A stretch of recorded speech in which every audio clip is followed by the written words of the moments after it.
Samsung RT34। আচ্ছা, Samsung RT34। জি, ওকে, হ্যাঁ, দাম বলে দাও।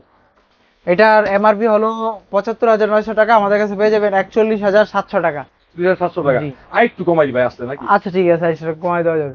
এটা হলো 2F1, এটা নন ফ্রোস্ট, ওয়ালটনের নন ফ্রোস্টের একটা ফ্রিজ। নন ফ্রুটসের মধ্যে।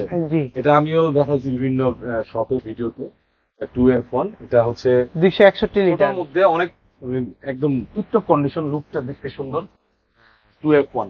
এটার এমআরপি হলো ৪৫,৪৯০ টাকা, আমাদের কাছে পেয়ে যাবেন ৩২,৩০০ টাকা, অর্থাৎ 32,০০০ টাকায় পেয়ে যাবেন। ৩২,০০০ টাকা। জি। এরপরে এটা হলো স্যামসাং এর RT28। এই যে এটা হলো ডিপ, এটা হলো নরমাল। ডিপ, নিচে নরমাল। জি, এটা পড়বে ২৮,৫০০ টাকা। সেম ফ্রিজ, এটাও পড়বে ২৮,৫০০ টাকা। এটা হলো 1F3 রিটেক, এটা পড়বে হলো আপনার ২৪,২৫০ টাকা, ২৪,০০০ টাকা। এটা হলো RT13, এটা হলো 256 লিটার, উপরে ডিপ। জি, উপরে ডিপ, নিচে নরমাল। এটার এমআরপি হলো ৬৫,০০০ টাকা, আমাদের কাছে পেয়ে যাবেন ৩২,০০০ টাকা। ৩২,০০০ টাকা। জি।